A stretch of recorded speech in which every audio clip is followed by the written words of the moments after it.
Yes, guys, what's going on? Welcome to AdamMcKola TV. We are bringing you a quick United Daily Live because we have some breaking news from our favourite Fabrizio Romano bringing us some news. And as you can see from the title, Manchester United have opened talks with Edinson Cavani over a potential free transfer to Manchester United. The player wants 10 million euros a season. He wants a decent signing on fee as well. A contract that is 2 or 3 years long, and he's in talks with Manchester United over this potential move.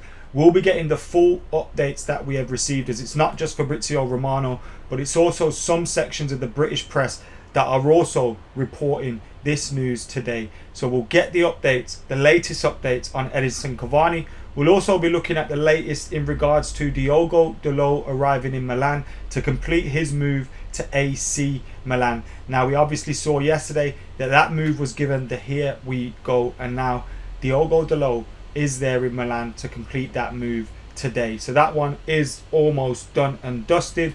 Jadon Sancho and his future continues to be a topic of discussion, as he was left out of or missed or didn't turn up for the game today that Borussia Dortmund were participating in. They won 4 or 5-0 in the end, but Jadon Sancho was not there. So that has fueled rumours. He's missed training this week, and now he's missed this game. He missed the Super Cup as well. So it's an interesting one for Dortmund. They continue to say Jadon Sancho is not for sale, he's not leaving, and all that good stuff. But it looks like it could be still on. Talks are going to continue. There's obviously time ticking. We have got about 2 days left of the transfer window, so not long remaining at all. And this Cavani talk, now, to me, we'll get stuck. Actually, let's get stuck into the reports first before I give you my opinion on him. So let's get the report from Fabrizio Romano. Originally, we heard Manchester United are in talks with Edinson Cavani and his agents. He wants a long-term deal worth more than 10 million euros a season as wages. I think that works out to around £190,000 per week, £200,000 a week, which for someone of his stature probably is reasonable.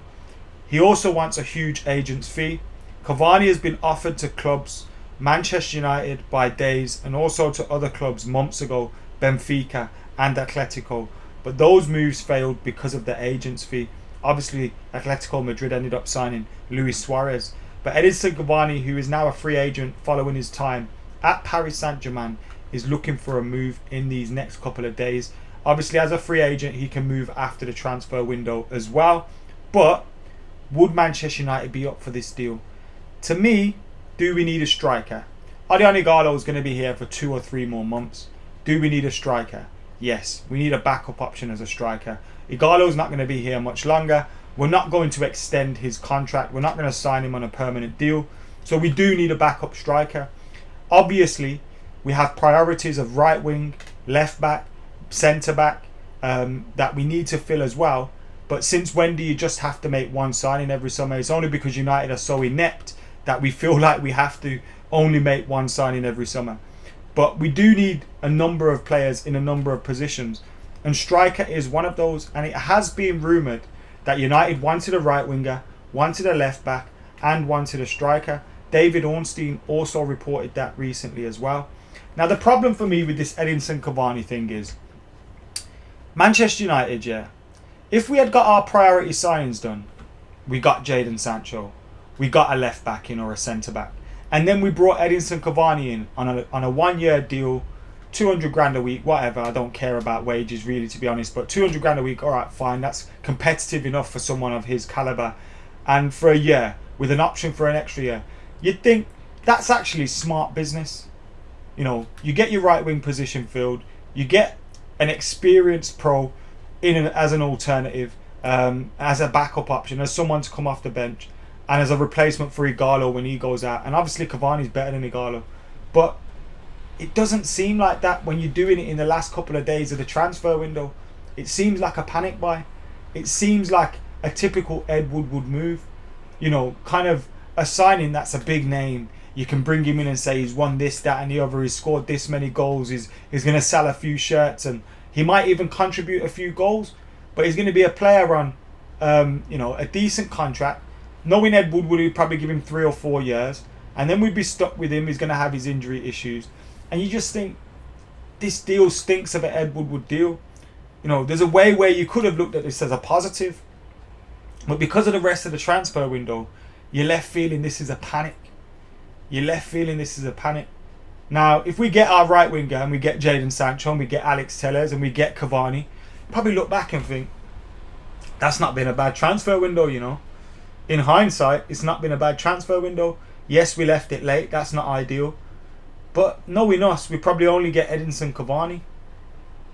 And that's a recipe for disaster, in my opinion. So, yeah, it just feels like a panic buy in the way United have done it.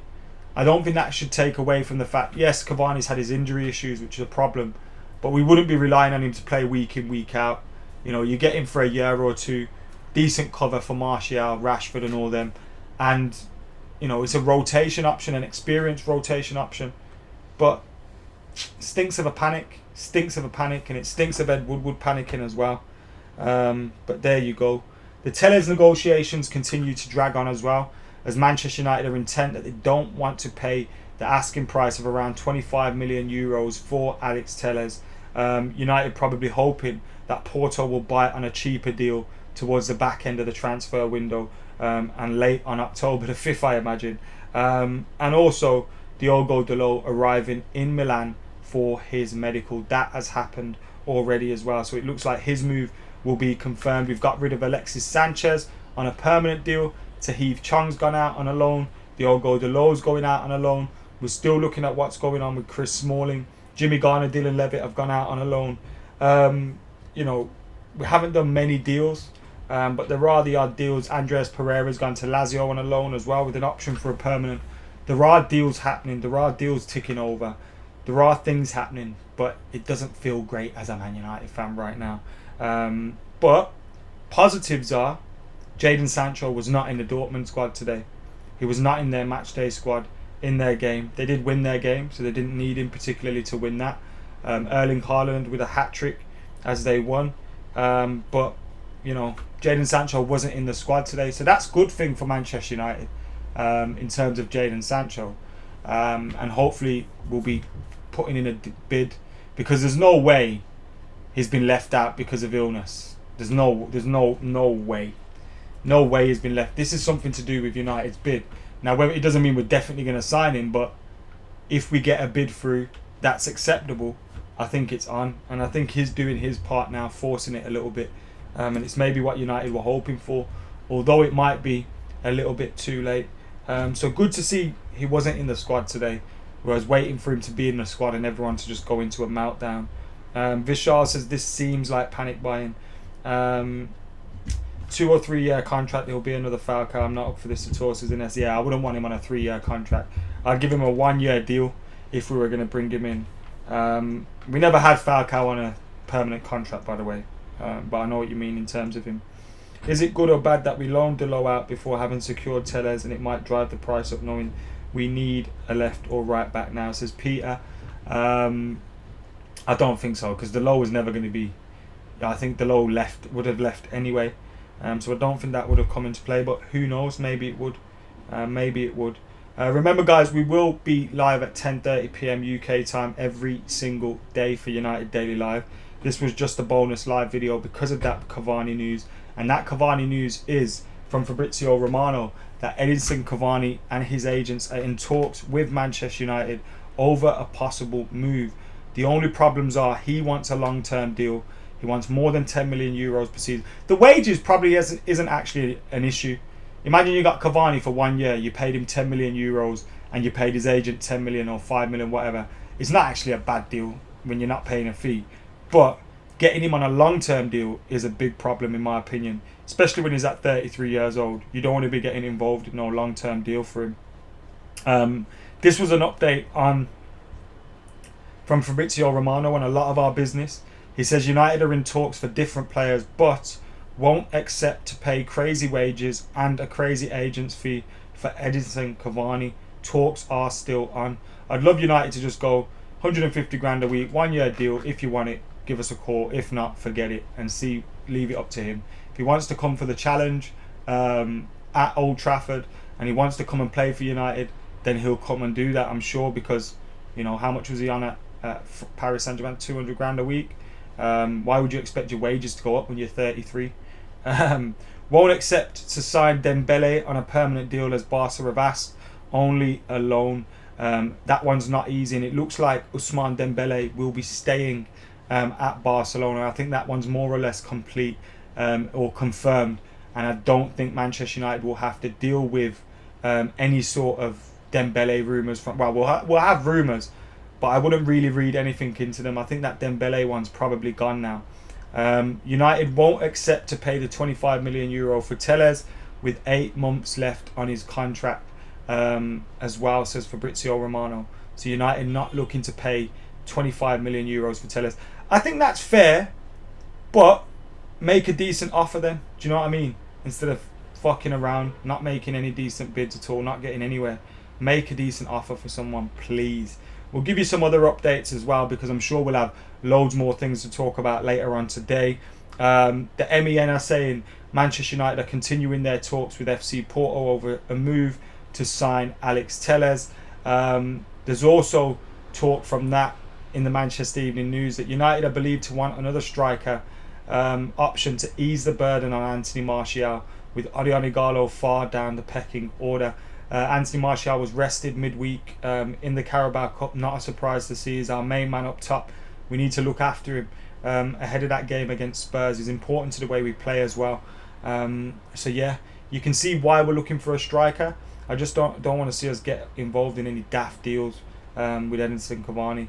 I wouldn't mind bringing him in, like I said, on a year deal, but don't be giving him no 3-4 year contract, fuck's sake. We'll end up in the same situations we were in with Sanchez. United are still working on a number of deals before Monday's deadline. Solskjaer is believed to be desperate to add other attacking options to his squad.